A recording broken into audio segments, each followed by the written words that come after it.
All right, so good evening, everyone. My name is Kelisa McCoy, and this is my partner, Tiffany Hamilton. And today we'll be doing a presentation for you guys on the schema theory. Now, feel free to make notes, jottings, or write down anything that you learned from our presentation because this is indeed a teaching and learning moment. All right, so we're going to move into our objectives. So by the end of this presentation, the audience should be able to define the term schema, identify types of schemas, know the purpose of the theory, describe how the schema changes, the implications of schema on the teaching and learning exchange, and lastly, we came up with some recommendations in which teachers can use to help or make their students aware of their own schemas. Okay, so before we get into schema theory, we must first understand the concept. What is a schema? Now, a schema is a cognitive framework or a concept that helps us to organize and interpret information. Now, John Piaget first coined the term, and he argued that we construct our experiences into what we call a schemata, right? So we can make sense of the world. So simply put, a schema is a shortcut how we simplify, how we organize and interpret information, any information. It could be about a person, a subject matter, any and all information. All right. Now, I'm going to share a riddle with you. Riddle me this, riddle me that. Now, a father and the son were in an accident, and the father was killed immediately, and the son was brought to the hospital for surgery. In the OR, the doctor came in and said, I cannot operate on him. He is my son. Who is the doctor? So let's think about this for a second. Who you think is the doctor? Read it again. Think about it. So I'm going to give you 3 seconds to do that. 1, 2, 3. Okay, so the answer is? So the doctor is the boy's mother. Now, schemas can contribute to stereotypes and make it difficult for us to retain new information that does not conform to our existing or our established ideas about the world. Now, for many of us, myself included, when we think of the doctor, we imagine a male, a white lab coat, who would possibly be the surgeon. But in this case, it was the boy's mother, because as we already know, the father has passed on. Now, because of that, schemas contribute to stereotypes, and sometimes it is difficult for us to change that information or to accept that our existing information that we have may be incorrect.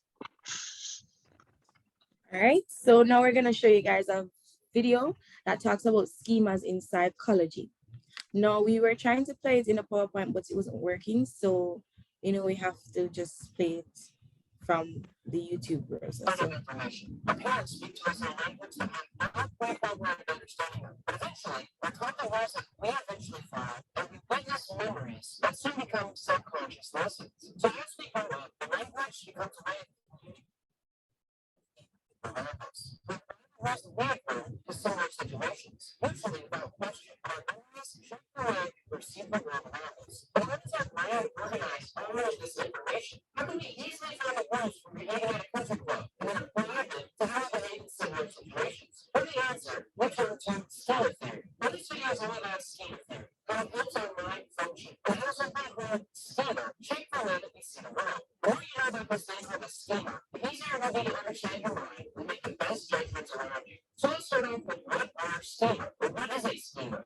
It's one of the easiest concepts to grasp without using a metaphor. So think of your mind as a filing cabinet. Inside of that filing cabinet is everything that you've ever learned, ever experienced, or witnessed. Every piece of information is a schema. A schema or a framework that we can use whenever we take in new information and seek to make sense of it. So think of a schema as little index cards that represent a concept. One index card schema could encompass everything you know about relations to men. Another schema could encompass everything you know about expert promos, or how to behave in a restaurant. Schema help us organize our thoughts and make it easier for both of them to process more information and memories. We're going to a little bit more about how it works later,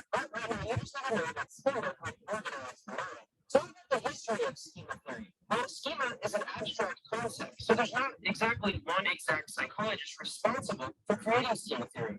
Moreover, one part of the brain that you can remove that destroys your schema creating ability. Psychologists like Frederick Bartlett introduced the concept of abstract framework to the mind that organize information, but at the time, no psychologist really had a name for it. The term schema is actually credited to John Piaget. Piaget was crucial for developing theories on how the mind works in the process of something called cognitive development. He is famous for his work with children, and I actually read some of his work. He was obsessed with understanding the child's mind. And he would agree. I think something that's interesting is that children grow the most. Whenever they become adults, they usually start growing. So if you can understand how that growth process happens, you can then apply it later in our adult lives to continue growing just as quickly. Piaget observed as children develop schema, they use them like building blocks. What starts out as very simple schema eventually become more complex and begin to explain a number of concepts in the world. Schema at the very at the beginning that makes you happy. The first time a child attends a birthday party, for example, they never really have a solid schema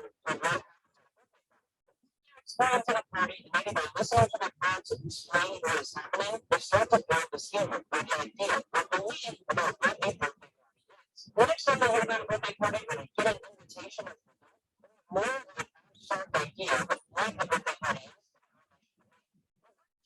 actually fall under the category of something called a script schema. That type of schema that comes with a script. Other types of script schema include the concept of ordering at a restaurant, maybe at a sports game, or experience in a breakup. There's many different types of schema, like affect schema, which is information about friends, social schema, which is information about groups of people, personal schema, which is specific information about a single person. Schema, which is how to behave, it's kind of like you can put on a mask in different situations, and trait schema, which is information about what one trait means. So I think it's important to understand that we as humans are meaning-making creatures, but our mind wants to make that meaning, that purpose, without a lot of work and effort. From schema, they allow us to fill in the blanks and paint a picture of an event or a person. What if I have to repaint that picture every time we meet a new person or go to a birthday party? Ideas. This saves us time and energy, but it can also produce inaccurate judgments. Now, this is both a positive and a negative trait of schema. Because we've all heard of some version of this riddle. See if you can guess it. A father and a son were in an accident. Very sadly, the father was killed immediately. The son was brought to the hospital for surgery. The operating room, the doctor came in, looked at the boy and said, I can't operate on him. He's my son. I'm going to give you a few seconds to think about that. Most people, they've never heard this riddle before. They can not answer it correctly. And it goes to show how deep biases are in our brains whenever we process information. So if you figure out who the doctor is yet, the answer is that the doctor is the prize level. Unfortunately, if you have a typical picture or a schema of how a doctor is serving us, most people do not attribute the title to a woman or a mother. Okay, you have in your mind, it's actually the schema that you have built for a doctor. But for most people, the picture of a doctor is a man wearing a black lab coat and a stethoscope. That is the picture that brings to mind whenever we hear the word doctor. And this is where schema can become problematic. From past schema, when we pose ourselves out to information or thoughts that contradict what is in our index or concept. In short, a schema can actually limit us. Stereotypes, limiting beliefs, and old ways may be proved by the schema that we have built in the past. So you may be asking, can we change your schema? Because we all have something stuck in our own ways. For some people, it seems impossible to change the schema they have created for different groups of people, how the world works, and how it be. The answer is yes and no. It's definitely possible to change the way so much, they have a just approach. You get more experience and learn more about the world. They start to change. And you might start to have a more open mind about the people that you meet and the places that you go. But this comes with one caveat. You have to be open to change. You cannot just read a book and open the way you see the world. Adjusting your thinking is a process that requires rewriting the story of the world and trying to unlearn the possible stereotypes. And it's definitely not easy. Challenging some beliefs is notoriously difficult. You can actually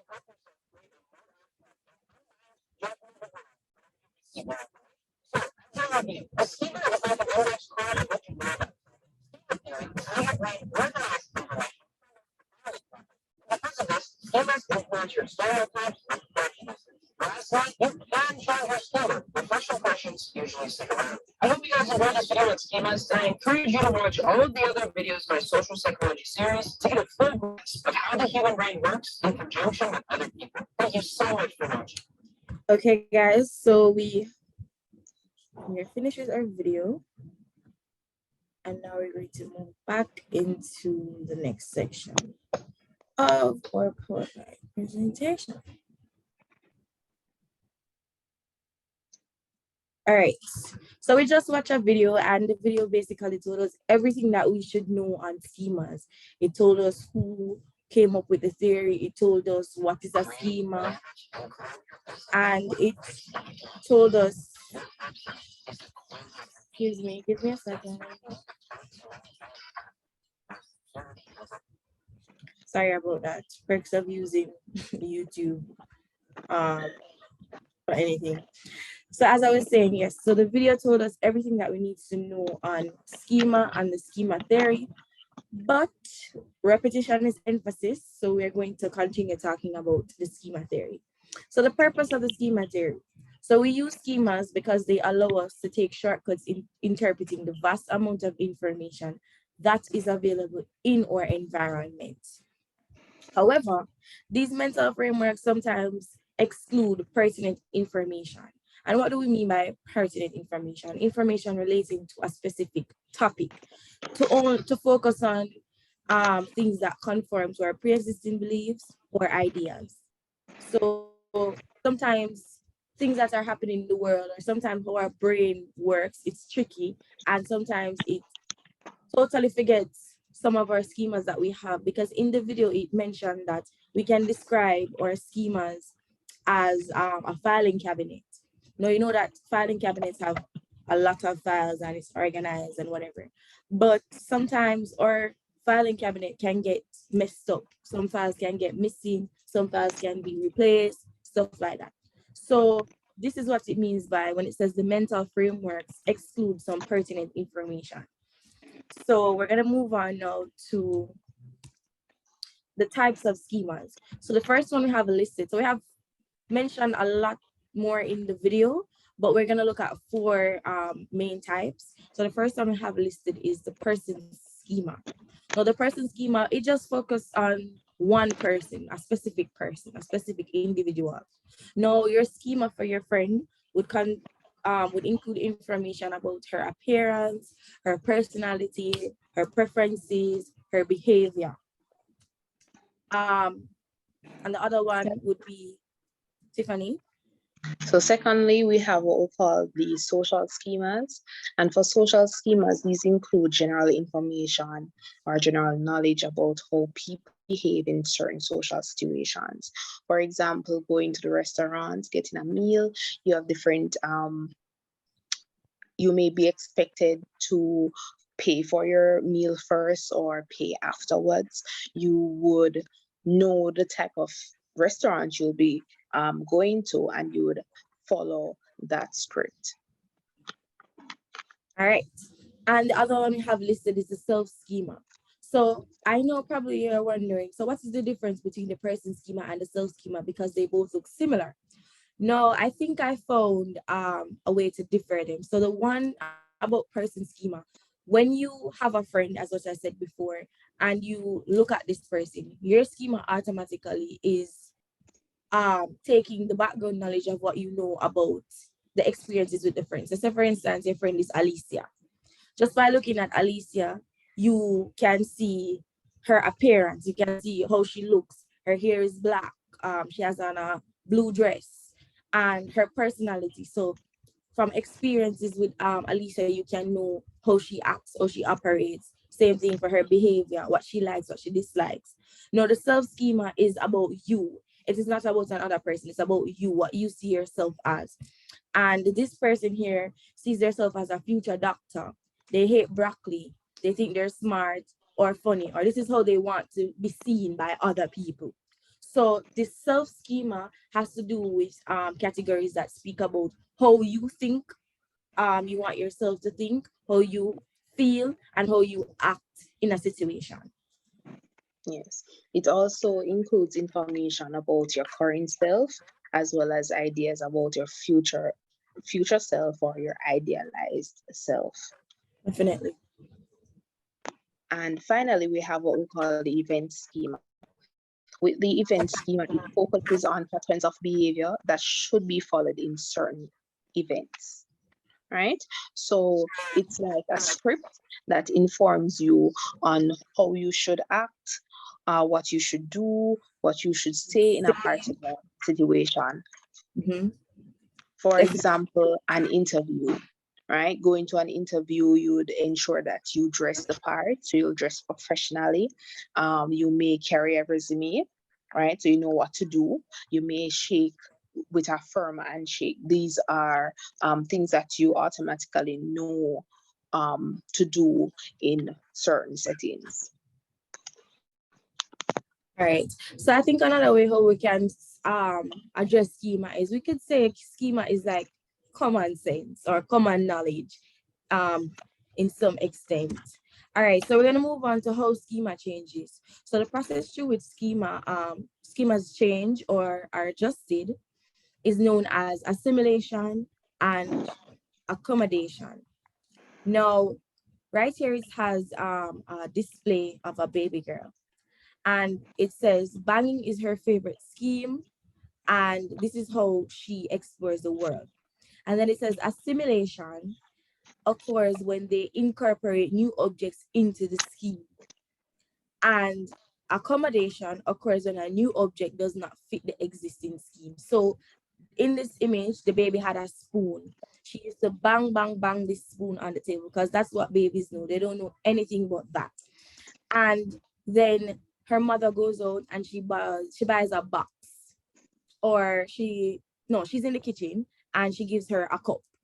And this baby is used to the spoon, used to banging the spoon. So she gets the cup now. She doesn't know what to do with the cup, but she knew that she used to bang the spoon. So she just automatically starts to bang the cup as well because that's all she knows. And sometimes, so accommodation now, when it talks about the new object, it does not fit in the existing scheme because you don't need to bang a cup. You don't need to bang a spoon either, but you don't need to bang a cup. There's uses for a cup. So the baby now gets this new object. She has to learn how to use it. So instead of banging the cup, she has to know, understand that a cup is used to drink water, juice, or whatever mommy has to pour in it for her. So she has to learn now to enter this new experience, this new object into what she already know versus what she's going to learn now from getting this new object. Tiffany, anything you'd like to add or subtract to what I just said? Right. So another way of putting it, the baby banging the spoon would be the existing scheme. Right. The cup would be how other or new objects are incorporated in the same scheme. So she's able to bang the cup just the same, right? Nothing happens. And then in accommodation phase now, where a new object, an entirely new object, for example, in this picture, an egg is introduced to her, she will put the egg in the same scheme. So she'll attempt to bang the egg, I should say, onto the table. But guess what? She doesn't know that the egg is fragile and will break. So this new object does not conform or does not fit the existing schema that she has or the existing scheme. So what baby girl has to do now is to make an accommodation, make space, make room to gain or to accept this new information. So going forward, what will be done or what she would have to do is to understand that the egg is fragile. We have different types of objects in the world. Yes, right? and not Some everything can be fragile, banged on a everything. table. Correct. Right. Correct. So this is how she accommodates the new information and learn. All right. So now we're going to move on to the implications of schema theory on teaching and learning exchange. Now, the first one that we have here is prior knowledge.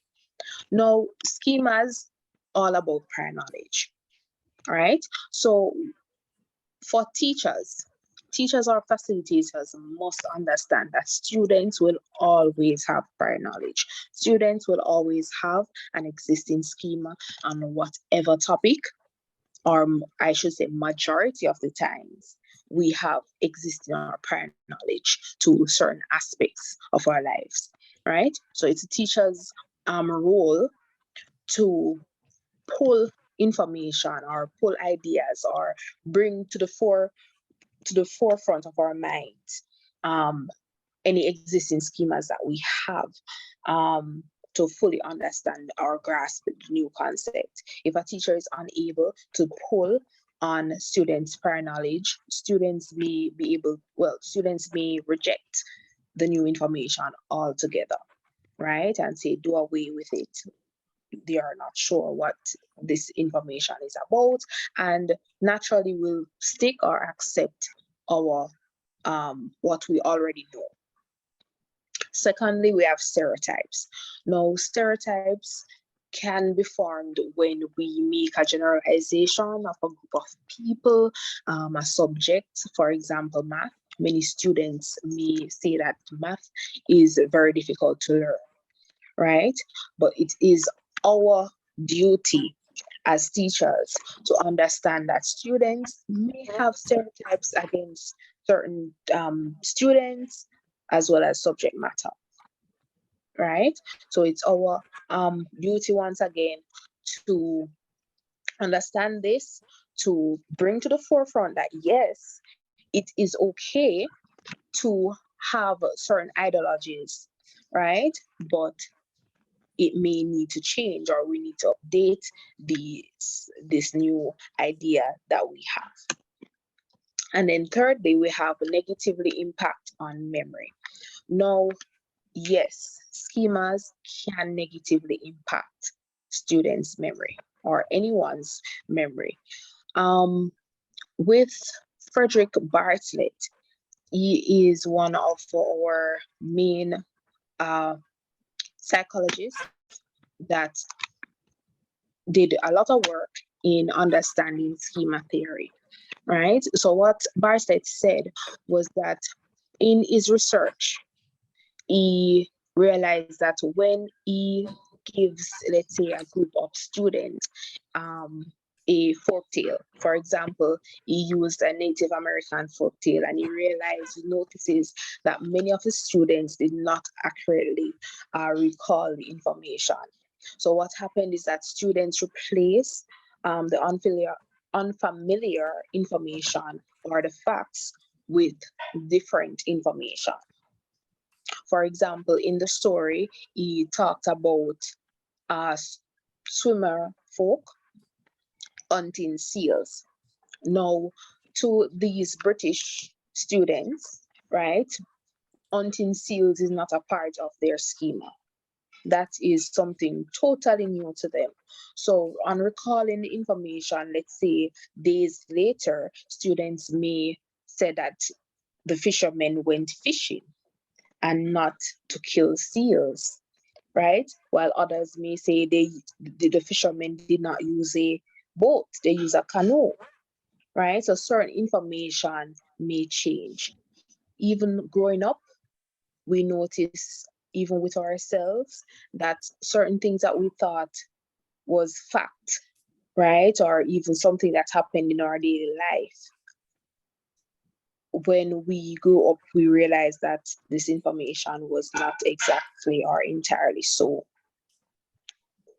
All right, so we're gonna move on. So Tiffany just listed some implications that come from schema on the teaching and learning exchange. So now I will be looking at some ways in which our teachers can correct these, help or make our students aware of their schemas.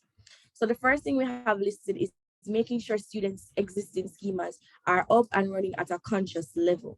So what do we mean by this? We mean that we can help our students' schemas by starting with examples of the concepts that students already know. So for instance, we can use the ocean, the desert, or the rainforest as an example of the concept habitat. Now, we can also put them in groups and ask them to look at different concepts and ask them to differ between the concept groups.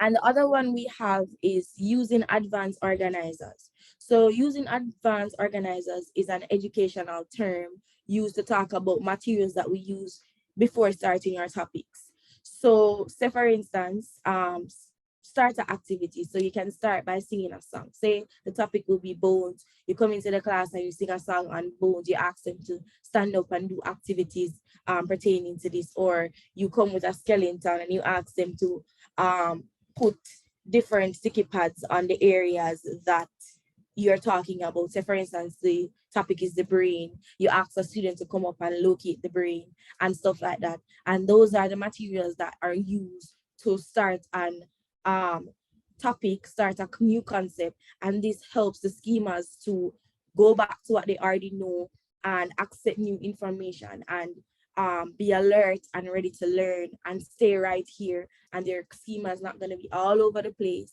because they know exactly what you're talking about and what today is. And the advanced organizers, sorry, can be placed in many different forms. So a form of this is we could use the approach of reviewing previous lessons. So instead of coming to class and starting the new topic, go back to the last topic and use that last topic to join it to the new topic so that students can, whatever the schema knew from the last class can come into this new topic and they can continue learning and learning. And the schema that they learned last class won't be totally gone. It will be still here. Another way we could do that is by asking the question, just asking, what do you know about this? What do you know about climate change? Have you ever heard of climate change? Just go out and ask the question to see what they know. Even if they don't know, they're gonna say, Miss, I don't know. And if they know, they'll say, yes, Miss, I heard about climate change in such and such, or Miss, I know something sounds similar to that. So they have an idea of what that is. And this will help us, this will help our students to be conscious of what is happening, but it would also give the teacher an understanding of what the students already know, as well as where they might go wrong. So they might tell you what they know and you say, okay, that's correct. But did you also know? And you can expand on what they already said. And then lastly, we consolidate their understanding of a concept. So once the students understand the concept of what is going on or what we're doing, we have to consolidate their understanding.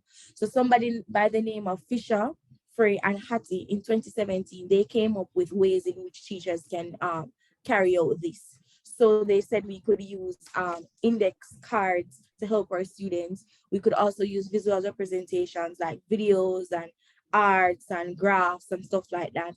And we could also use building blocks of enterprise. And that was also mentioned in the video before. And they had a method that they call the SEAT method. Now this stands for the state, elaborate, exemplify, illustrate, and talk. This is the SEAT method. So state the idea clearly. So state exactly what we're talking about so that they can know that this is the topic for today.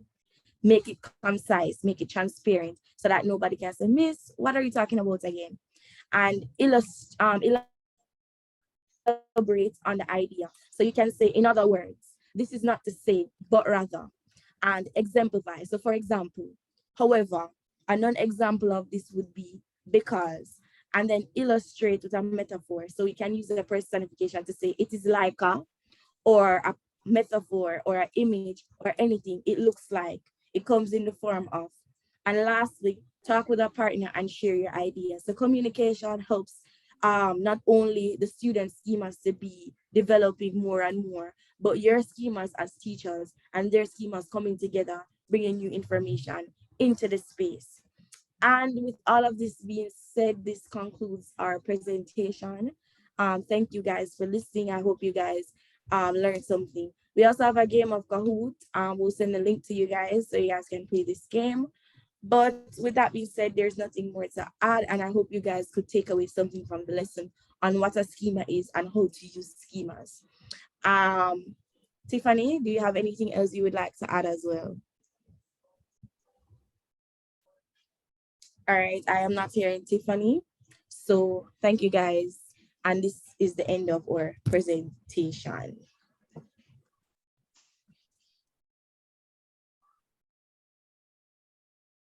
This is our references. No?